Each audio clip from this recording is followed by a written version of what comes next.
We can start with Claudia on the right. Hey, Torey, you have known Bruce Bochy well from his time with the Giants. Mm-hmm. What is about him that gets a team to beat the odds and make it to the World Series?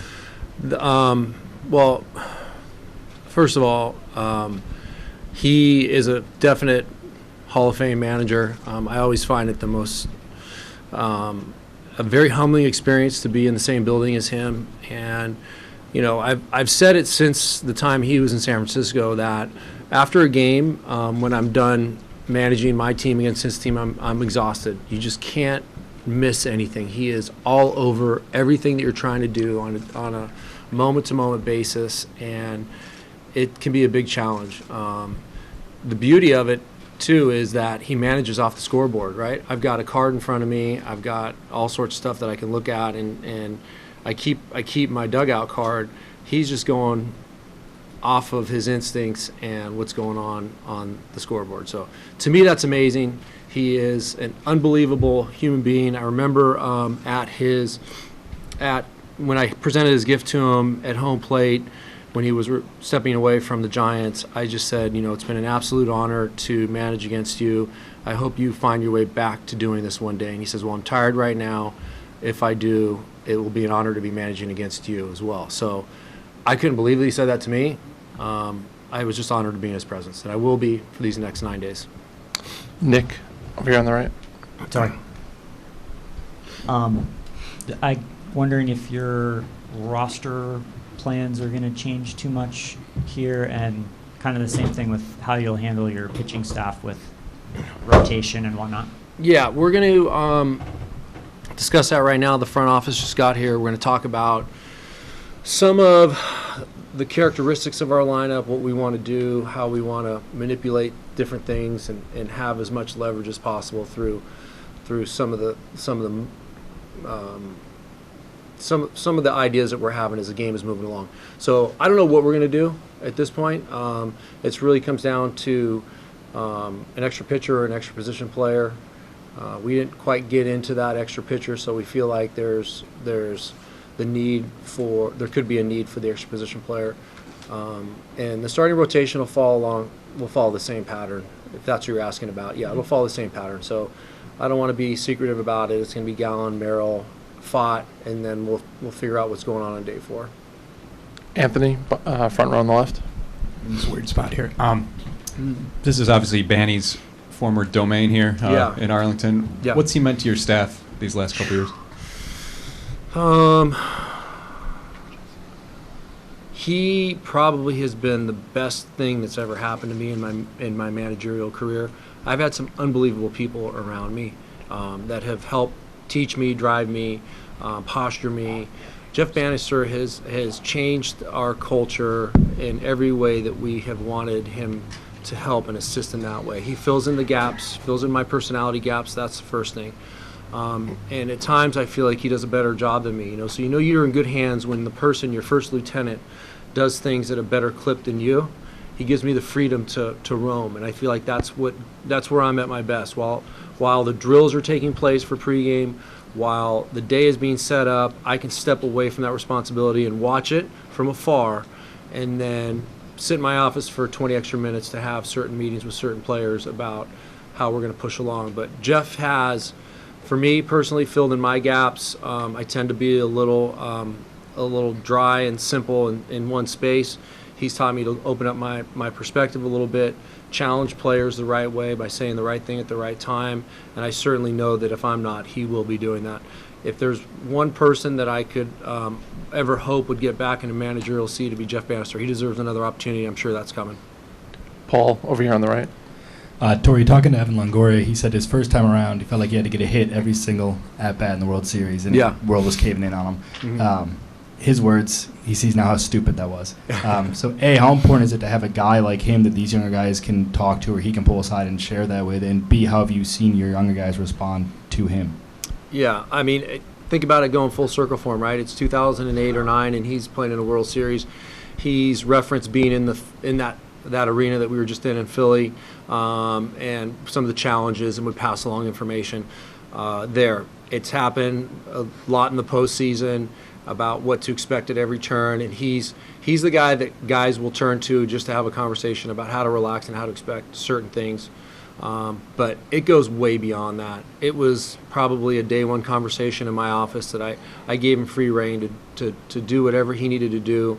Just run it at me. If you need my assistance, a little push here and there, I can assist you. But the conversation you can have when I'm not there are way more powerful than anything any other teammate or any other coach could have because of your reputation. And he has not stopped from doing that. And I encouraged him also to remember that he's a good baseball player. I don't want him to be a Crash Davis who's going to be teaching lessons every single day. But he can kind of, and for me too, he can tell me, peek around each corner and tell me what's there and give me a little bit of a snapshot as to how to relax and how to get through that moment. Because this game is filled with managing your anxiety and your insecurities. And I think he's done that well enough for so many years that he can pass that along. Jesse in the middle. Torey, a couple Brent Strom questions. I know you've been asked about him before. One, exactly how good is he at his job? And also, two, what did you not know about him before he came here that's kind of you've learned about him or been surprised by? Well, the first thing that I realized very quickly is there's a lot of intensity. There's a lot of dugout intensity. I thought that, he was a pitching guru that was just doing his thing every single day and would try to teach and have the kids trust him and learn. But he is extremely engaged pitch to pitch, and there's a fire in his belly at 70 plus years old that I hope we all have, because I think it's what drives him every single day. And once again, you look for culture changers, right? When Jeff Bannister was hired, he needed to change the culture and help hold guys accountable. Period. End of story with the entire team. Brent Strom brought a new glossary, a new pitching glossary, and he's the architect of what we do every single day on the mound. And the language changed immediately. The focus as to what we needed to do, pitch to pitch, batter to batter, and game to game, changed instantly, and it took a little bit of time for us to get there. But I hugged his wife the other night, and I said thank you, and I did the same thing for Karen Bannister. To both of the wives, I said thank you for sharing your husbands with me, because without them, we would not be in this situation and sharing this moment right now. Tyler in the back. Hey, Torey. When Kevin Ginkel came onto the scene, he was really good that first year in 19 and kind of wavered a little bit next couple of years. How has he improved since in that time, evolved, I guess, in that time? Yeah. And how did he sort of enter that circle of trust for you? Well, I think the back half of that question, I think, every player when they perform, unfortunately it's a performance-based industry, and especially when you're driving down towards the stretch drive of a season, you want to have guys you can turn to and count on that have the right heartbeat, that they can go out there and execute in a time of crisis or be able to execute in the most critical moment of the at-bat. And Kevin started to do that from mid-season on, and I've had some difficult conversations with Kevin Ginkel over the past 4 years. There's no doubt about it. And that's why you're in my trust, because of the way he was able to control his heartbeat and execute. 4 years ago, he came on in 19, and I think we won 85 or 86 games, and he put us in that position. He enabled us to put Archie Bradley on the back half. He started to, at the very back half of that ninth inning, he started to earn his way into the back half of the game because of his ability to execute the same way we've seen it. I think he got hurt. I think he got banged up. I think he got injured, and he just couldn't finish his pitches. Instead of pitches taking off and exploding at the zone, they were starting to roll up there. And he learned a valuable lesson. Speak up when you're banged up and get taken care of and not try to pitch through it. And it cost him a little bit of time. I think at one point in time he was taken off of that 40-man roster. He was exposed to every team in the major leagues, and nobody picked him up. And he fell back into our lap, and we rehabbed him to the point where he got healthy and started to have a lot of success.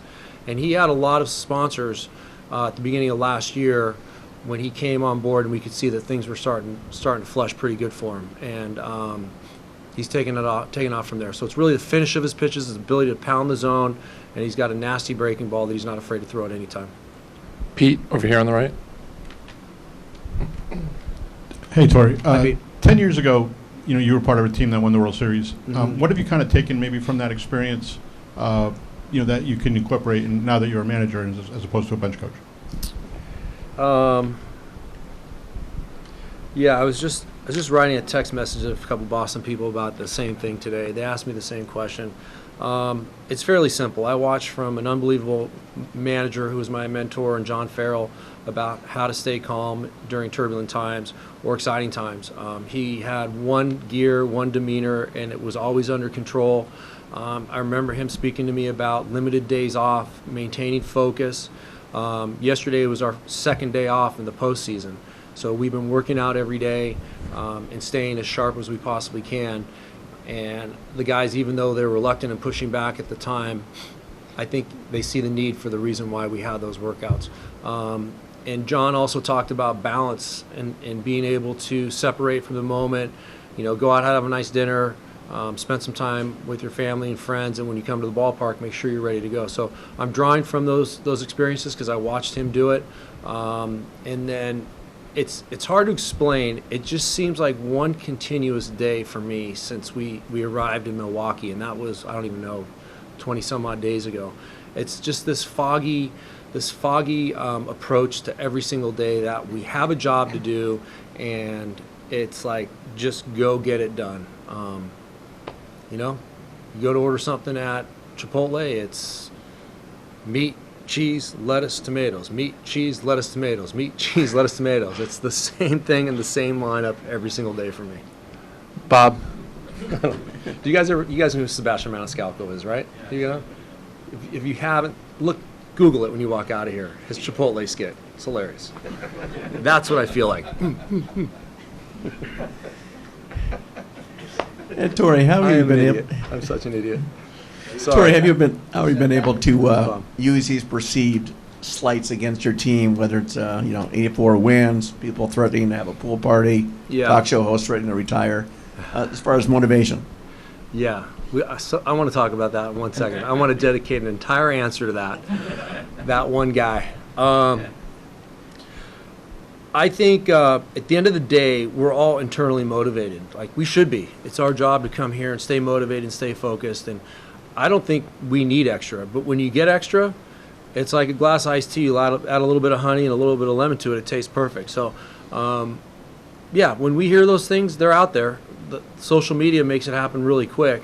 And it's really my friends and my family that are dropping it in my lap because I'm not on social media and I don't read that type of stuff, but I find it entertaining. I get to it. And we put it on our list and keep those receipts and walk around a little bit more of a chip on our shoulder. And it gives you a little bit more motivation. And when you get a little bit more, you take it.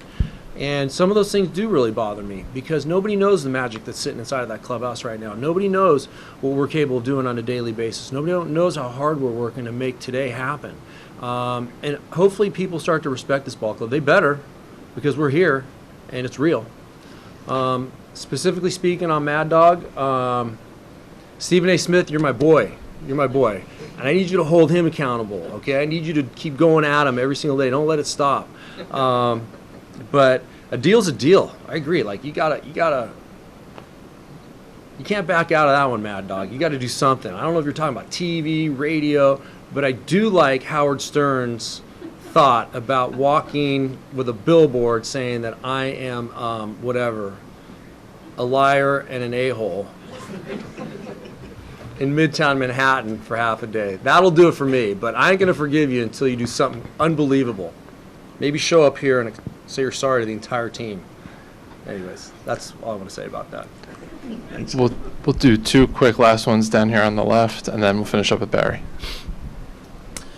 So I was asking some of the guys earlier. Typically, we kind of ask, what have the veterans taught the young guys? Mm-hmm. What do you think the young guys have taught the veterans, or even away from that, taught you? Because they talked a lot about the music. The older guys said the music's pretty bad for them. Yeah. But what have you kind of learned from the young guys on this team? Yeah. That it's really important to give them a voice inside of our clubhouse and give them legs. I was brought up in a totally different time where you sat in the corner and you listened to everything and you never said a word. And I know That didn't work for me. So since day one, when they get here, they have their opinion matters, what they say matters, and how they act matters.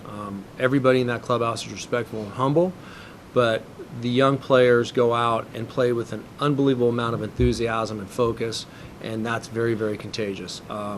We have 3, we used to have 4, somebody had a birthday the other day, 4 23-year-olds starting in NLCS and now the World Series. To me, they need each other. The entire group needs one another, and they feel their importance, and they're one of 26, and it shows up every single day. But for me, it's like they're my children, right? They're 23-year-olds. I have 23-year-old children, so I go home and say things to my kids, and they're like, "That's pretty cool, Dad. How did you hear that?" I'm like, "Don't worry about it. I just heard it in the clubhouse 100 times, right?" Meek Mill. I know that they didn't even know if I knew who Meek Mill was. I didn't until 4 days ago. But it's a real thing. It's a real thing. And they know that they're important. They're important to everybody. And I give them full authority to be themselves. Barry. Hey, Sal. Hi, Bear. Cleanup again. You batting cleanup? Yeah. So, happy birthday, by the way. Thanks, man. You're welcome. 2 disparate questions. You might be surprised about that, but the number one, back to Boch. Mm-hmm. You have a guy here who has been managing for 26 years, and he's been through the gamut of what it was like to be a manager back then to making adjustments to be a manager now. He's kind of like old school, new school in a way. Yeah. You're a new school manager in this era. Right. And I've known both of you for a long time. What's the difference, do you think, that you've had to do as opposed to Boch? And Boch continues to be successful, and you're just getting there now. Yeah. I've got to keep learning and growing. I think my biggest fear, and you guys have been with me, have heard me say this before, my biggest fear is getting caught in 2005 or 1995. I got to evolve as a manager, as a human being. You know, everybody in this room probably feels the same way. So I do carry along a lot of the old school baseball traditions. I have that inside of me, and it is part of my core, but I need to evolve to understand what a younger player is going through. For the example that I just gave right now, I have to understand what it really means for when somebody goes through the lineup as a starting pitcher 2 or 3 or 4 times. There's real evidence, and it's statistical analysis for the past 25 years that shows certain trends and certain habits. Did anybody know what a run differential was 30 years ago? No way. But for some reason, it's pretty close to being accurate. So certain things do get my attention, and I have to evolve. Boch is unbelievable. He is instinctually an unbelievable baseball mind, and he probably has a computer in his head that nobody is aware of, and he's tried to share that with people, and they just don't get it. So I think he probably gets a lot of information that he finds repetitive, and he might put to the side, but I guarantee he uses every sort of angle that he can to make the best decision moving forward, because that's all we do. It's all I want to do every single day is make a great decision for the player to be successful in that moment. And then finally, as you look over the season and all the things that you went through, Mm-hmm. do you think that the restructuring of the bullpen after the trade deadline was really the nexus of what pushed you guys into this position today? I mean, you had 26 blown saves the first half of the season, and you were doing bullpen by committee back then. Then you got Seawold, you got Thompson, other guys fell into position. Yeah. 100%. The bullpen is a very strong reason for why we're here right now. We've had good hitting, we've had great starting pitching, but it gives me a lot of options on the back half of the game, and they go out and collect huge outs. They're all coming from different angles, with different stuff, different shapes of their pitches, and it's a very good balance. We did have a lot of blown saves prior to getting Paul to come in, and I think that's why our run differential is so lopsided and looks a little awkward from time to time. I get asked that question, but going back to last year, it was a number of blown saves. It was the same thing for a portion of this year. Once we got Paul, it sewed up that 9th inning, allowed everybody to fall backwards, gave Kevin Ginkel an opportunity to be a better version of himself, and we took off. All right, thanks, Torey. Thanks, We'll guys. see you tomorrow.